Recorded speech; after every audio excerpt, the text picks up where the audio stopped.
안녕하십니까. 이 시간에는 교회의 타락 그리고 한 기별, 교회의 타락 그리고 한 기별이라는 제목으로 말씀을 나누겠습니다. 함께 누가복음 21장에 있는 말씀을 보겠습니다. 이런 일이 되기를 시작하거든 일어나 머리를 들라 너희 속량이 가까웠느니라 하시더라. 이에 비유로 이르시되 무화과 나무와 모든 나무를 보라. 싹이 나면 너희가 보고 여름이 가까운 줄을 자연히 아나니 이와 같이 너희가 이런 일이 일어나는 것을 보거든 하나님의 나라가 가까이 온 줄을 알라. 내가 진실로 너희에게 말하노니 이 세대가 지나가기 전에 모든 일이 다 이루어지리라. 천지는 없어지겠으나 내 말은 없어지지 아니하리라. 너희는 스스로 조심하라. 그렇지 않으면 방탕함과 술 취함과 생활의 염려로 마음이 둔하여지고 뜻밖의 그날이 득과 같이 너희에게 임하리라. 이날은 온 지구상에 거하는 모든 사람에게 임하리라. 이러므로 너희는 장차 올 이 모든 일을 능히 피하고 인자 앞에 서도록 항상 기도하며 깨어 있으라. 오늘은 세천사의 기별이 주어진 배경에 대해서 좀 말씀을 나누고자 합니다. 예수님이 재림의 징조를 말씀하신 후에 이어서 제자들에게 하신 말씀입니다. 재림의 징조들에 대해서는 설명을 하지 않겠습니다. 재림의 징조는 마태복음 24장과 누가복음 21장에 잘 기록되어 있습니다. 시간 내셔서 예수님이 하신 재림의 징조의 말씀을 살펴보시기 바랍니다. 예수님은 이 재림의 징조들이 일어나면 속량이 가까웠다고 하셨습니다. 즉 죄로부터 구원이 가까웠다는 것입니다. 그러면서 한 비유를 설명하십니다. 무화과 나무를 비롯해서 모든 나무들의 싹이 나고 잎이 나면 여름이 가까운 줄 자연히 아나니 나무의 잎을 보고 여름이 가까웠다는 것을 너무도 당연하게 자연스럽게 알고 받아들이듯이 이러한 재림의 징조들이 일어나면 하나님의 나라가 가까운 줄을 알아야 합니다. 너무도 당연하고 자연스럽게 말이죠.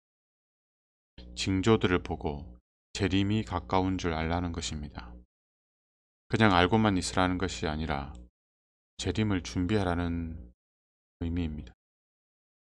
왜 징조를 말씀하시고 징조를 보면 재림이 가까웠다는 사실을 알려주셨다고요?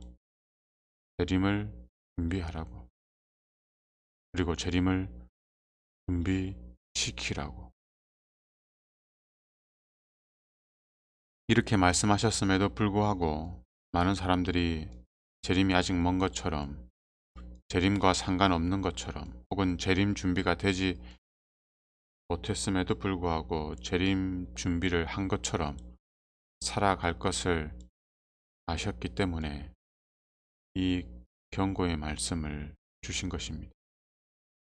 천지는 없어지겠으나 예수님의 말씀은 없어지지 않고 분명하고 확실하게 이루어질 것입니다. 재림의 약속도 틀림없이 성취될 것입니다. 그러니 재림 준비를 하라는 것입니다. 스스로 조심하면서 재림 준비를 해야 합니다. 끊임없이 자기를 돌아봐야 합니다. 그렇지 않으면 술 취함과 생활의 염려로 마음이 둔하여지고 준비가 채 되지 않았는데 예수님의 재림을 맞이하게 될 것입니다. 재림이 준비된 자들에게는 구원의 놀라운 약속이 성취되는 기쁜 날이 되겠지만 재림을 준비하지 못한 자들에게는 두려운 심판의 날이 될 것입니다. 이러므로 우리는 장차 올 이 모든 일을 능히 피하고 인자 앞에 서도록 항상 기도하며 깨어 있어야 합니다. 그리고 잠자고 있는 많은 영혼들을 재림 준비하도록 깨워야 합니다. 이 일이 누구에게 맡겨졌습니까? 제7일 안식일 예수 재림 교회에 맡겨졌습니다. 재림 교인들에게 맡겨졌습니다. 우리가 해야 할 일입니다. 그런데 저를 포함해서 우리가 혹시 졸고 있는 건 아닐까요? 노아의 때에 홍수로 세상이 멸망할 때 몇 명이 구원받았는지 아십니까? 8명입니다. 예수님의 초림 때에 몇 명이 예수님을 맞이할 준비를 했는지 아십니까? 들판에 양을 치던 목동들과 이방 나라의 철학자들이 전부였습니다. 그런데 이런 무관심이 마지막 재림 때에도 반복될 것입니다.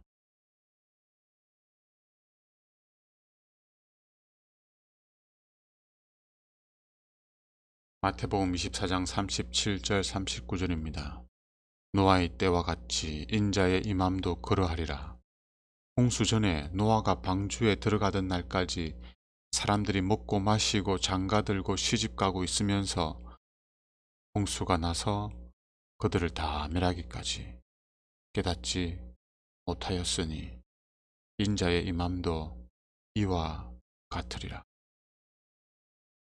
노아의 홍수의 심판은 언제 이루어졌습니까? 하늘에서 비가 내릴 때, 땅에서 물이 터져 올라올 때, 그때 심판이 이루어진 것이 아닙니다. 노아가 방주에 탔을 때, 그때 이미 심판이 이루어졌습니다. 그런데 노아가 방주에 타고도 일주일간 아무 일이 일어나지 않았습니다. 그들은 노아를 향해 오히려 조롱하고 멸시하였습니다. 그러면서 그들은 어제와 다름없는 오늘을 보냈습니다. 심판은 이미 끝났는데 그들은 먹고 마시고 장가가고 시집가고 있었습니다. 노아를 희롱하면서 말이죠. 그냥 평범한 날이었습니다.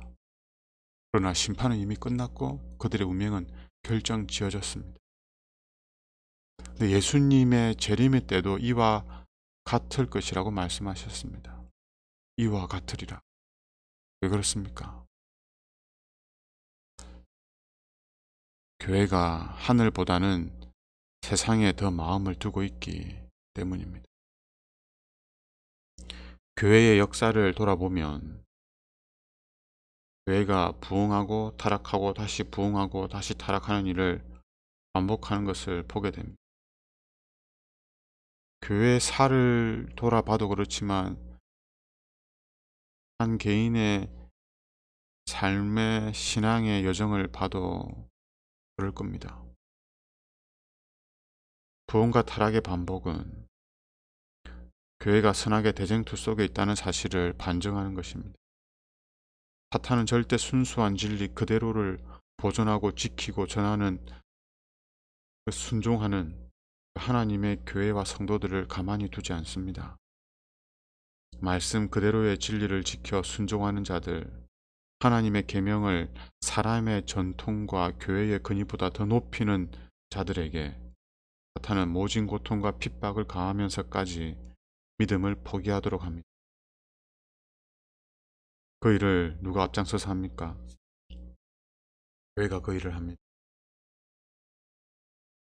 사탄의 대리자가 된 음료로 상징되고 작은 불로 상징된 교회가 성도들을 핍박하는 것입니다. 핍박으로도 저들의 충성을 포기하도록 만들지 못하면 거수형으로, 화형으로, 십자가형으로 무참히 죽였습니다. 신기하죠? 교회가 그 일을 했습니다. 그러나 진리의 불은 꺼지기보다 더 활활 타올랐습니다. 한 명이 순교하면 두 명이 하나님께로 나왔습니다.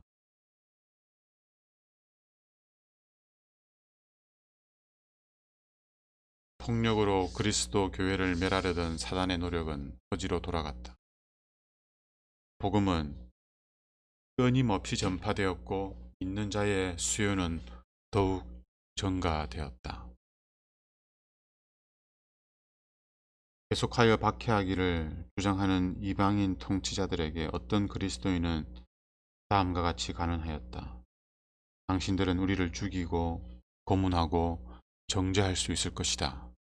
그러나 공의롭지 못한 당신의 처사는 우리가 무죄하다는 증거이다. 당신들의 잔인성이 당신들을 이롭게 하지도 못할 것이다. 박해하는 사람들을 신앙으로 이끌어들이는 더욱 강한 초청이 될 뿐이었다. 우리가 당신들에게 목배임을 받으면 받을수록 우리의 수요는 더욱 증가할 것이다. 그리스도인의 피는 씨다.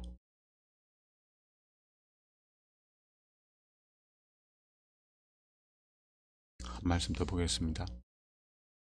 교회가 핍박을 받는 동안에는 신자들이 서로 연합하고 서로 사랑하였다. 그들은 하나님 편에 확고하게 서 있었다. 의롭지 못한 자들은 교회 안에 들어올 수 없었다. 오직 그리스도를 위하여 모든 것을 희생할 수 있는 자들만이 그의 제자가 될 수 있는 것이다. 그러한 자들은 즐겨 그리스도처럼 가난한 궁핍을 견디어냈다. 위협과 폭력과 강압적인 방법이 하나님의 백성들을 넘어뜨릴 수 없다는 사실을 알게 된 사탄은 하나님의 순결한 교회를 타락시키기 위해서 이전과는 완전 다른 방법을 사용하게 됩니다. 박해는 그치고 그 대신에 세속적 번영과 세속적 명예라는 위험한 미끼가 놓이게 되었다. 우상 숭배자들은 그리스도교 신앙의 일부를 받아들이고 중요한 다른 진리들을 거절하였다. 그들은 예수님을 하나님의 아들로 인정하고 그분의 죽으심과 부활을 믿노라 공언하였다. 그러나 그들은 죄를 자각하거나 회개 혹은 마음의 변화의 필요를 전혀 느끼지 못했다. 그들은 자기들이 그리스도를 믿는 믿음에 일치하기 위하여 먼저 양보하였은즉 그리스도교 측에서도 그만큼 양보하였을 것이라고 주장하였다. 양보하여야 할 것이라고 주장하였다. 이러한 모습은 초대교회에서 중세기회로 넘어갈 때 나타난 모습입니다. 하나님의 참된 교회와 이방 종교가 결합될 때 거짓과 진리가 타협을 하게 될 때 교회가 힘을 잃어버리게 됐죠. 대표적인 예가 일요일 준수입니다.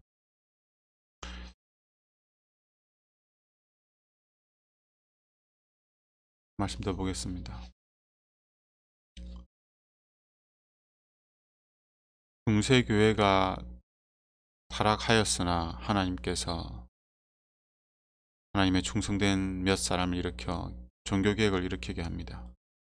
그래서 교회가 다시 순수한 진리와 복음을 되찾고 하나님 앞에 순결하게 되는 듯 하였지만 다시 교회가 힘을 잃고 타락하게 됩니다. 사탄이 어떻게 했는지 보겠습니다. 사탄은 온건한 정책을 쓰기로 하였다.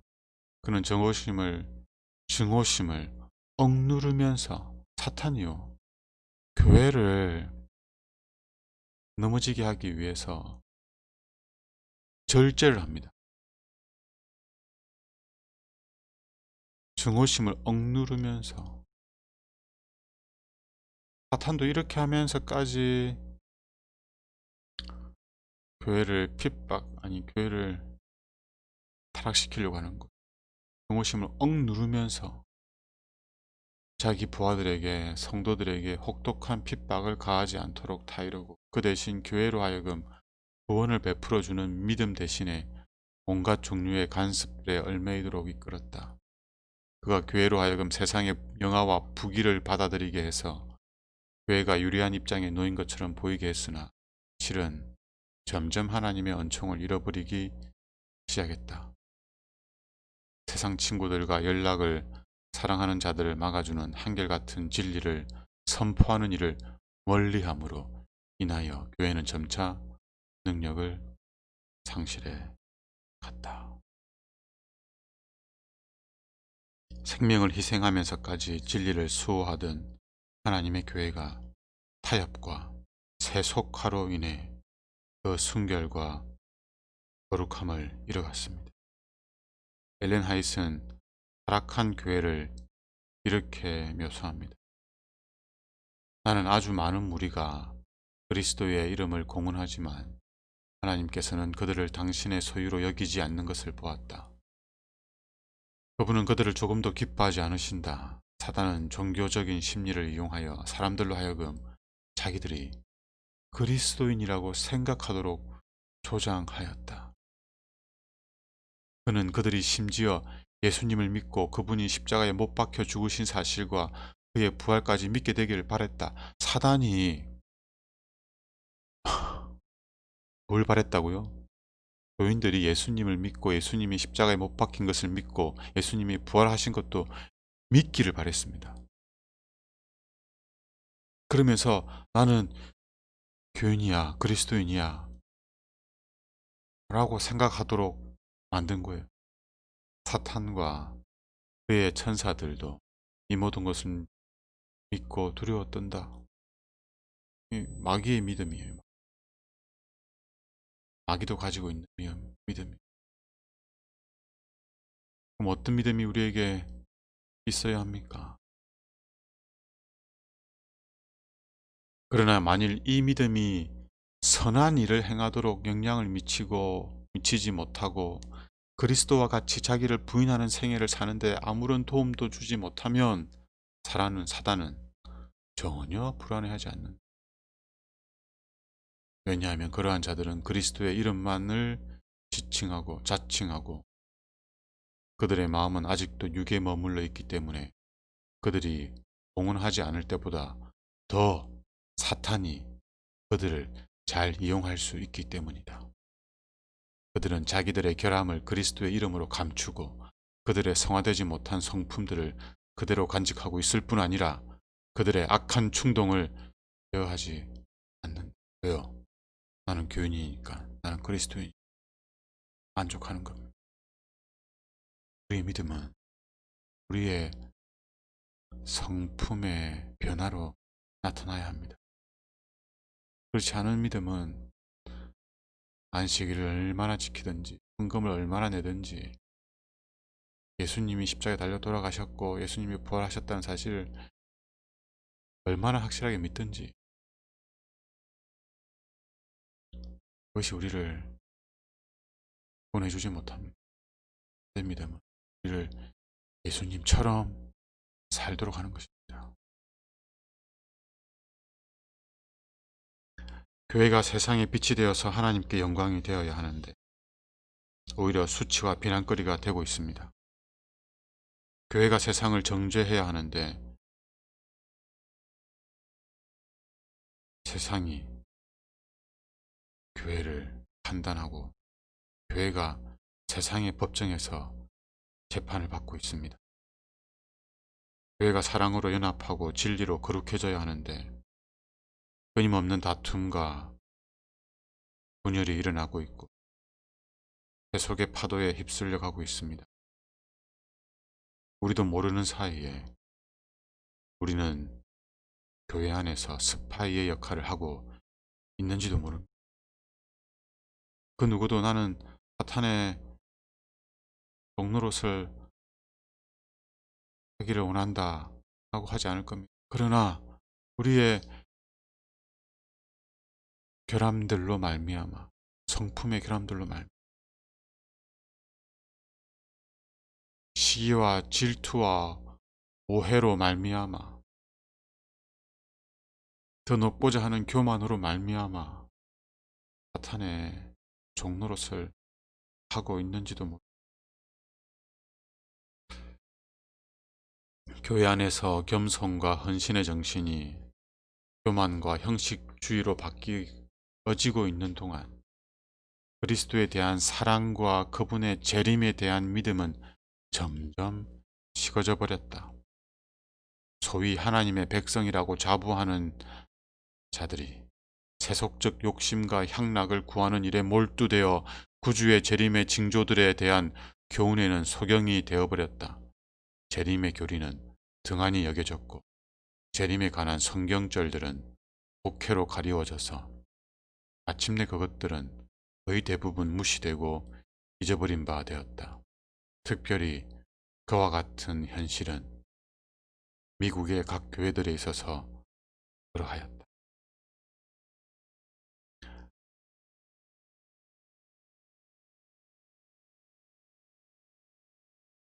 미국만 그렇지 않습니다. 유럽은 말할 것도 없습니다. 한국은 어떻습니까? 한국 재림교회의 지금 우리 교회의 모습은 어떻습니까?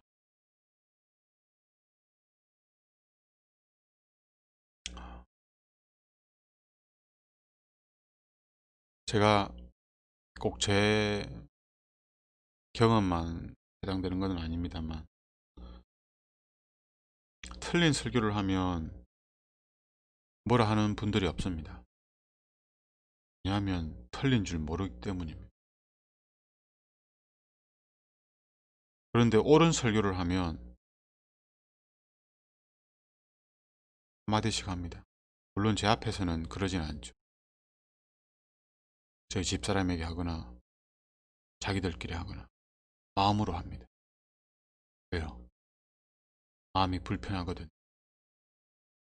틀린 것에는 잠잠한데 옳은 것에는 반대를 합니다. 누가요? 교인들이 그렇게 합니다. 왜 그럴까요? 옳은 설교는 우리로 하여금 죄를 버리도록 요구하기 때문입니다. 즉 세상에 대한 욕심을 버리라고 말하기 때문입니다. 네, 그게 너무 좋거든요. 교만을 버리라고 얘기합니다. 그런데 버릴 수가 없습니다. 그래서 목사님들이 옳은 설교를 잘하지 않습니다. 틀린 설교를 합니다. 왜냐하면 교인들이 좋아하거든요. 아무런 마음의 부담이 없고 귀는 즐겁고 마음은 평안하고 재림 준비는 된 것.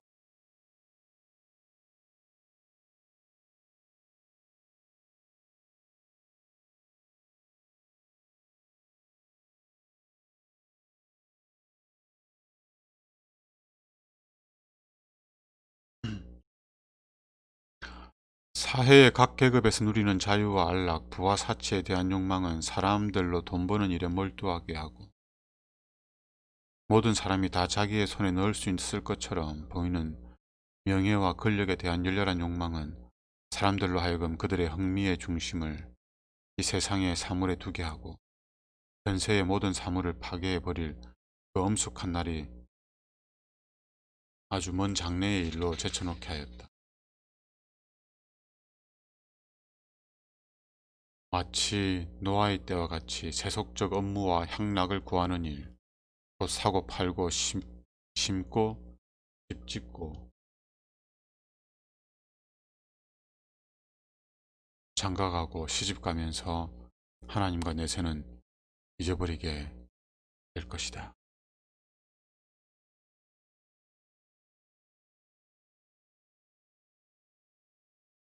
교역자들은 육적인 신자들의 비위를 맞추기 위하여 무난한 것들을 설교한다.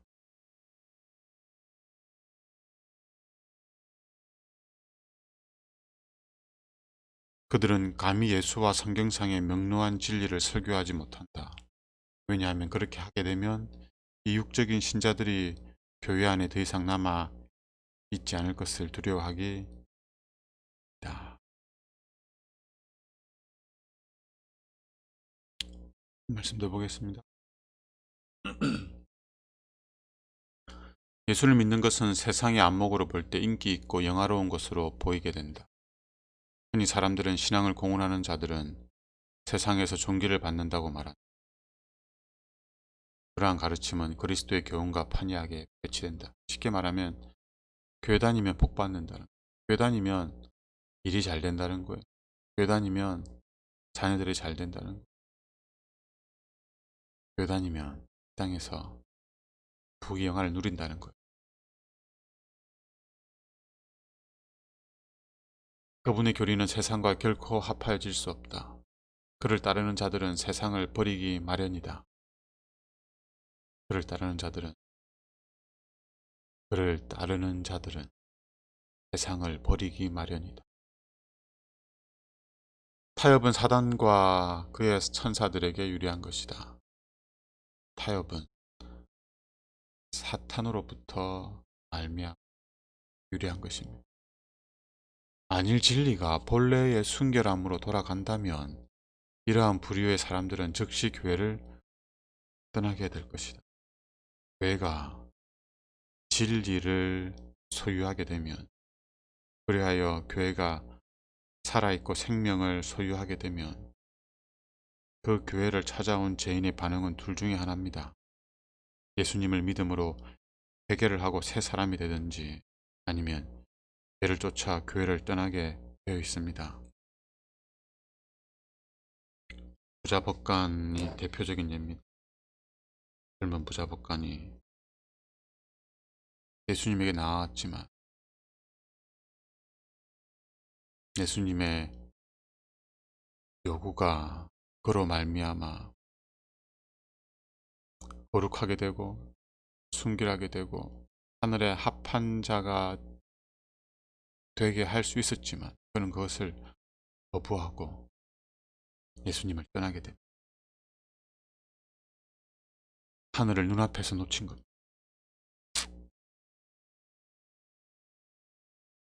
그런데 교회가 진리를 잃어버리고 생명력을 잃어버리면, 교회가 졸고 있고 죄를 품고 있고 세상과 타협하고 있으면 그 교회 안에는 죄인들이 가득하게 될 것입니다. 물론 교회는 죄인들이 오는 것입니다. 여기서 말하는 죄인은 자신이 그리스도인이라고 착각하는 죄인을 말합니다. 알곡이라고 착각하는 가라지들입니다. 예수님의 재림을 맞이할 준비가 되었다고 착각하는 사람들이 갈 것입니다. 그리하여 세상과 교회가 구별되지 않게 될 것입니다. 사대교회에 보낸 편지입니다.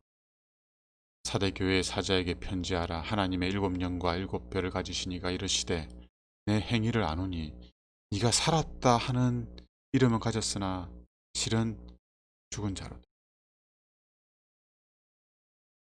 너는 일깨어 그 남은 바 죽게 된 것을 굳건하게 하라.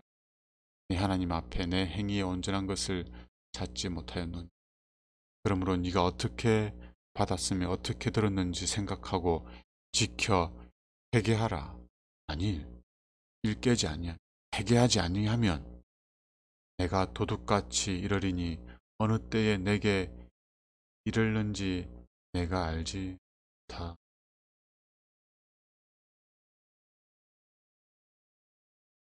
우리가 사대교회처럼 생명력을 잃어버렸음에도 불구하고 외적인 형식을 갖추고 있기 때문에 살아있다고 착각하며 신앙생활을 하고 있을 수 있습니다. 유대인들처럼 말이죠. 유대인들은 자신을 하나님의 백성이라고 공언했습니다. 그 유대인들을 향해서 침례 요한이 뭐라고 기별을 외쳤습니까? 어떤 복음을 전했습니까? 회개하라였습니다. 유대인들은 자신들이 아브라함의 자손이라고 공언하며 하늘에 자신의 자리가 마땅히 있을 줄 알았습니다. 그런 유대인들에게 예수님과 제자들이 어떤 기별을, 어떤 복음을 전했습니까? 회개하라였습니다. 회개하라. 하나님의 나라가 가까워. 회개하지 않으면 예수님의 재림은 도둑같이 임하게 될 것입니다. 그때에는 돌이키려 해도 이미 늦었습니다.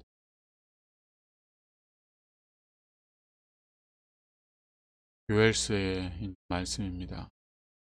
시온에서 나팔을 불며 나의 거룩한 산에서 경고의 소리를 질러 땅 주민들로 다 떨게 할지니 이는 여호와의 날이 이르게 됨이니라. 이제 임박하였으니 여호와께서 그의 군대 앞에서 소리를 지르시고 그의 진영은 심히 크고 그의 명령을 행하는 자는 강하니 여호와의 날이 크고 심히 두렵도다. 당할 자가 누구이랴. 여호와의 말씀에 너희는 이제라도 금식하고 울며 애통하고 마음을 다하여 내게로 돌아오라 하셨나니 너희는 옷을 찢지 말고 마음을 찢고 너희 하나님 여호와께로 돌아올지어다. 그는 은혜로우시며 자비로우시며 노하기를 더디하시며 인애가 크시사 뜻을 돌이켜 재앙을 내리지 아니하시나니 여호와의 날, 즉 예수님이 이 땅에 다시 오는 날이 임박하였습니다. 우리가 해야 할 일은 분명합니다. 회개의 기별을 전하는 것입니다. 그 전에 우리가 먼저 회개해야 합니다. 제게 회개가 필요, 우리에게 회개가 필요, 우리 교회의 회개가 필요, 우리 교단의 회개가 필요합니까?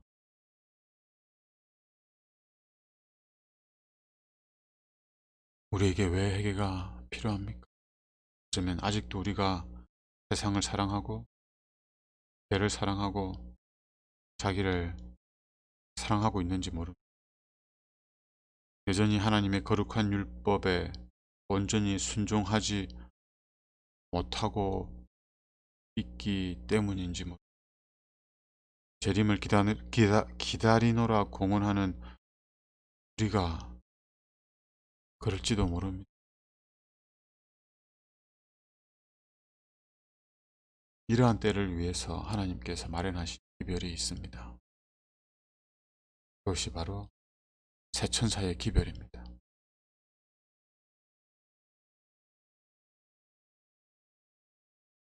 예수님과 모든 하늘 천군들은 그러한 상태를 바라보고 심히 상심하였다. 그러나 하나님께서는 거룩하고 소중한 교회를 위하여 한 기별을 보내셨다.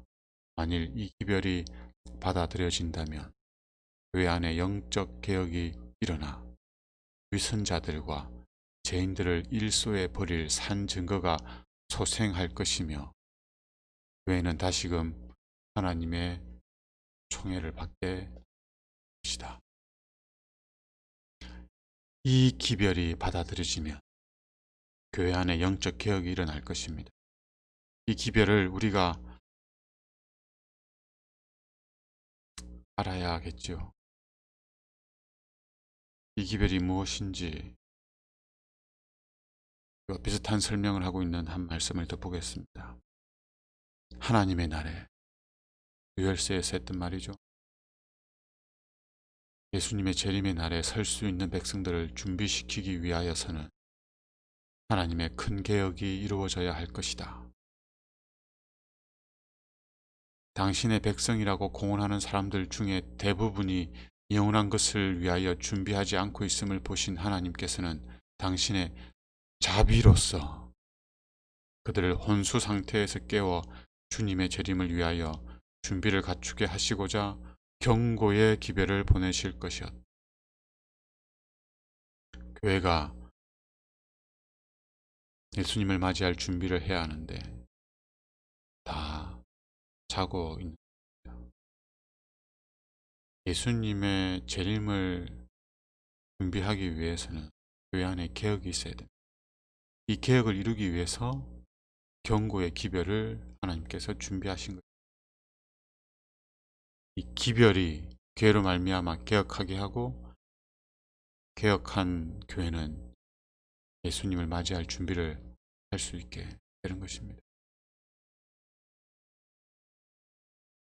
계속해서 보겠습니다. 그 경고의 기별은 요한계시록 14장에 기록되어 있다. 거기에 하늘의 천사들에 의하여 전파되는 삼중 기별이 기록되어 있다. 그리고 그 다음으로 즉시 인자가 와서 땅에 익은 곡식을 거두어들이는 사건이 전개되고 있다. 경고의 첫째 기별은 심판이 임박하였다는 것을 선포한다. 우리가 많이 들어왔던 그 세천사의 기별을 주신 배경이 뭔지 아시겠습니까? 세천사의 기별을 주신 목적이 뭔지 아시겠습니까? 재림을 준비하며 재림을 준비하도록 외쳐야 할 교회가 졸고 있기 때문에, 준비되어 있지 않기 때문에 그 교회를 다시 깨우고 개혁하기 위하여, 재림을 준비하도록 하기 위하여 세천사의 기별을 주셨습니다. 그래서 세천사의 기별의 목적은 재림을 준비시키는 것입니다. 그 중에 첫째 천사의 기별이 심판이 임박하였다는 것을 선포하는 것입니다. 이 기별을 우리가 경험하고 전해야 합니다. 언제가 될지 모르지만 저도 준비가 되는 대로 이 기별의 내용을 알기 위해서 우리가 앞서 이 기별을 전한 믿음의 선배의 모본을 살펴보기를 원합니다. 한 믿음의 선배를 통하여 첫째 천사의 기별을 전하도록 준비시키신 과정과 첫째 천사의 기별에 대한 교회의 반응을 다음 시간에 살펴보기를 원합니다. 앞으로 새 천사의 기별에 대해서 제가 읽고 묵상하고 연구한 것들을 여러분과 나누도록 하겠습니다. 저도 알아가는 중이고, 그래서 시간이 얼마나 걸릴지 모르지만 신빛을 가감없이 나누기를 원합니다. 여러분도 개인적으로 새 천사의 기별에 관해 관심을 갖고 연구하십시오. 성경과 각 시대의 대쟁투와 초기 문집을 참고하시면 많은 도움을 얻을 수 있을 것입니다. 기도하겠습니다. 하나님, 저희들을 재림교회로 불러주시니 감사합니다. 재림을 준비하며 재림을 준비시켜야 할 사명이 우리에게 있습니다. 그러니 하나님의 날, 예수님의 재림의 날에 설 수 있도록 준비시켜줄 새천사의 기별을 저희들이 깨닫게 하여 주시옵소서. 그리고 저희가 먼저 새천사의 기별을 이해하고 믿고 경험하게 은혜를 베풀어 주십시오. 그런 후에